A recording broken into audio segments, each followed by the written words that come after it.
નમસ્કાર સૌ મીડિયાના મિત્રો અને પત્રકાર મિત્રો, ખાસ કરીને તારીખ 7 અને તારીખ 8 કોંગ્રેસના અમારા રાષ્ટ્રીય નેતા અને લોકસભામાં વિપક્ષના નેતા એ ગુજરાતના 2 દિવસના પ્રવાસ આવી રહ્યા છે. 2 દિવસનો એમનો આ પ્રવાસ કાર્યક્રમ, જેની વિગતો હું આપની સમક્ષ રજૂ કરું છું.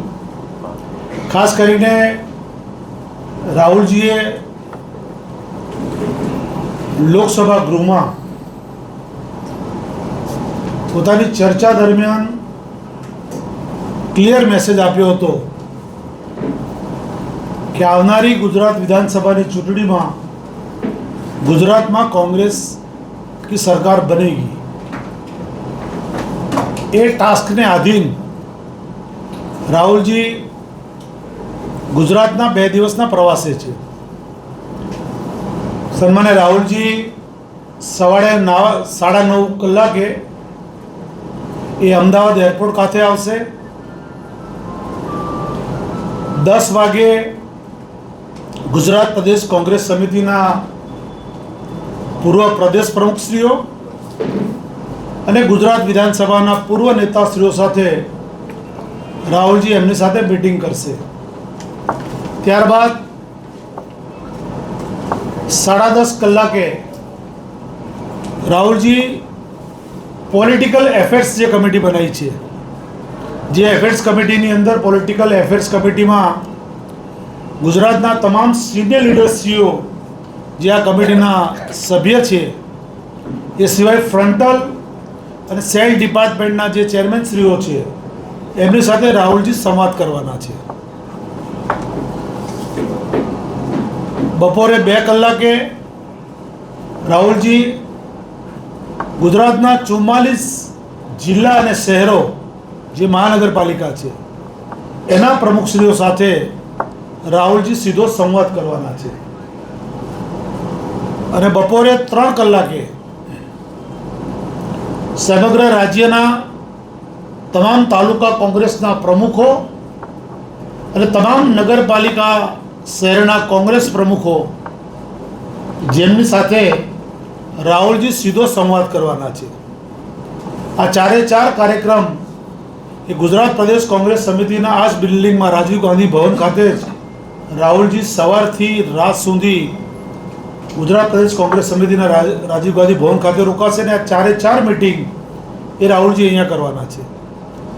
એમનો 5 વાગ્યાથી 7 વાગ્યાનો જે 2 કલાકનો જે પેન્ડિંગ ટાઈમ છે એમની પાસે, એ દરમિયાન પણ રાહુલજીએ નક્કી કરેલા આગેવાનો, સંગઠનો કે અન્ય લોકોને પણ રાહુલજી 5 થી 7ની વચ્ચે રાહુલજી મળવાના છે પ્રદેશ સમિતિના કાર્યાલય ખાતે જ.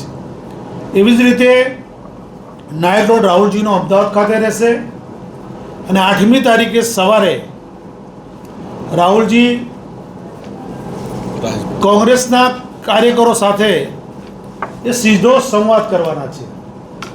અને આ સંવાદ કાર્યક્રમની અંદર જિલ્લાના તમામ જિલ્લા અને શહેરના જે હોદ્દેદારશ્રીઓ છે તેઓ હાજરી આપવાના છે. તમામ સેલ ડિપાર્ટમેન્ટના પ્રદેશના તમામ હોદ્દેદારશ્રીઓ હાજરી આપવાના છે. તમામ જિલ્લામાં અને શહેરની અંદર સેલ ડિપાર્ટમેન્ટના જે પ્રેસિડેન્ટ કે કન્વીનરો કે પ્રમુખો છે, એ તમામ આ સંવાદ કાર્યક્રમમાં હાજરી આપવાના છે. અને એ ઉપરાંત જે બી કોંગ્રેસના કાર્યકર મિત્રો છે, એ કોંગ્રેસના કાર્યકર મિત્રો સાથે રાહુલજી 1-to-1 સંવાદ કરવાના છે. અને ત્યારબાદ બપોર પછી રાહુલજી અહીંયાથી ગુજરાતનો પ્રવાસ એમનો પૂર્ણ કરીને એ અહીંયાથી બપોરની ફ્લાઇટમાં તે અમદાવાદથી દિલ્હી જવા રવાના થવાના છે. મૂળ હેતુ રાહુલજીનો કે ગુજરાતમાં ડાયરેક્ટ કાર્યકર સાથે, ડાયરેક્ટ જિલ્લાના પ્રમુખ, તાલુકાના પ્રમુખ, શહેરના પ્રમુખ, જેને કોંગ્રેસ પક્ષનું મુખ્ય સંગઠન કહેવામાં આવે છે, એ સંગઠનના જે મુખ્ય આગેવાનો છે તમામ સ્તરના, એ તમામ સ્તરના આગેવાનો સાથે રાહુલજી 1-to-1 વાત કરવાના છે. અને એમના શું વિચારો છે, પાર્ટી માટે શું કરી શકાય ને શું બદલાવ લાવી શકાય, જે પણ એમના વિચારો છે એ વિચારો 1 to 1 રાહુલજી એક કાર્યકર એક આગેવાન સાથે કરવાના છે. ત્યારે 2 દિવસનો આ કાર્યક્રમમાં રાહુલજીનો વ્યસ્ત ટોટલી કાર્યક્રમ છે, સિવાયનો અન્ય કોઈ કાર્યક્રમ નથી. અને આવનારા દિવસોમાં 8 માર્ચ, 8 એપ્રિલ અને 9 એપ્રિલના દિવસે એ કોંગ્રેસનું રાષ્ટ્રીય અધિવેશન પણ ગુજરાત ખાતે મળવાનું છે. એની પણ ચર્ચા વિચારણા કોંગ્રેસના સિનિયર લીડરો સાથે રાહુલજી કરવાના છે. માટે રાહુલજીનો 2 દિવસનો આ કાર્યક્રમ આપ પત્રકાર મિત્રોને આપણી સમક્ષ મૂક્યો છે. તમામ કોંગ્રેસના એક સિનિયર લીડર્સ, એક આગેવાન, એમએલએને પણ રાહુલજી 1 to 1 બધાને મળવાના છે. એમપી તરીકે ગેનીબેન છે, એમને પણ મળવાના છે. એટલે તમામ સિનિયર આગેવાનો, એમએલએ, એમપીસ, એક્સ એમએલએ, પીસીસીના ડેલિગેટ્સ, આ બધા સાથે રાહુલજી 1 to 1 સંવાદ કરીને 2 દિવસ એમનો આ કાર્યક્રમ રહેવાનો છે. તમામ પત્રકાર મિત્રોને આ કાર્યક્રમોમાં આપ આવો.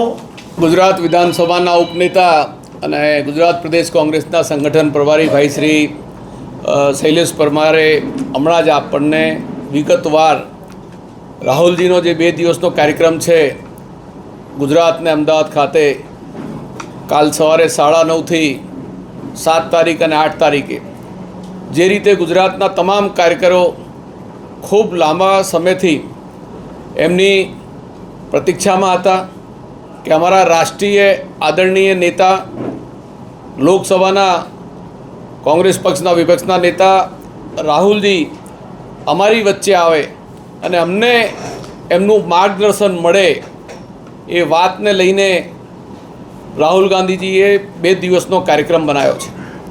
હું માનું છું કે પહેલી વખત ગુજરાતની અંદર એક તાલુકા અને વોર્ડ લેવલના જે આગેવાનો છે એમની સાથે અમારા રાષ્ટ્રીય નેતા સંવાદ કરશે, ચર્ચા વિચારણા કરશે, માર્ગદર્શન આપશે અને કઈ રીતે ગુજરાતની અંદર પ્રજાકીય પ્રશ્નોને, લોકોના જે પ્રાણ પ્રશ્નો છે એને વાચા આપી શકીએ, કોંગ્રેસનું સંગઠન વધારે મજબૂત બની શકે અને ભારતીય જનતા પાર્ટીની જે નિષ્ફળતાઓ છે, ગેરવહીવટ અને ભ્રષ્ટાચાર, અને કઈ રીતે લોકો સુધી આપણે સાચી વાતને મૂકી શકીએ, એ રણનીતિ એમનાથી માર્ગદર્શન મળશે. અને આગળની જે કાર્યક્રમો છે સંગઠનને લઈને, સરકારની નિષ્ફળતાઓને લઈને એ કાર્યક્રમની રૂપરેખા પણ તૈયાર થશે. તો ગુજરાત એમની ખૂબ આતુરતાથી એમને સન્માનવા માટે એ રાહ જોઈ રહ્યો છે.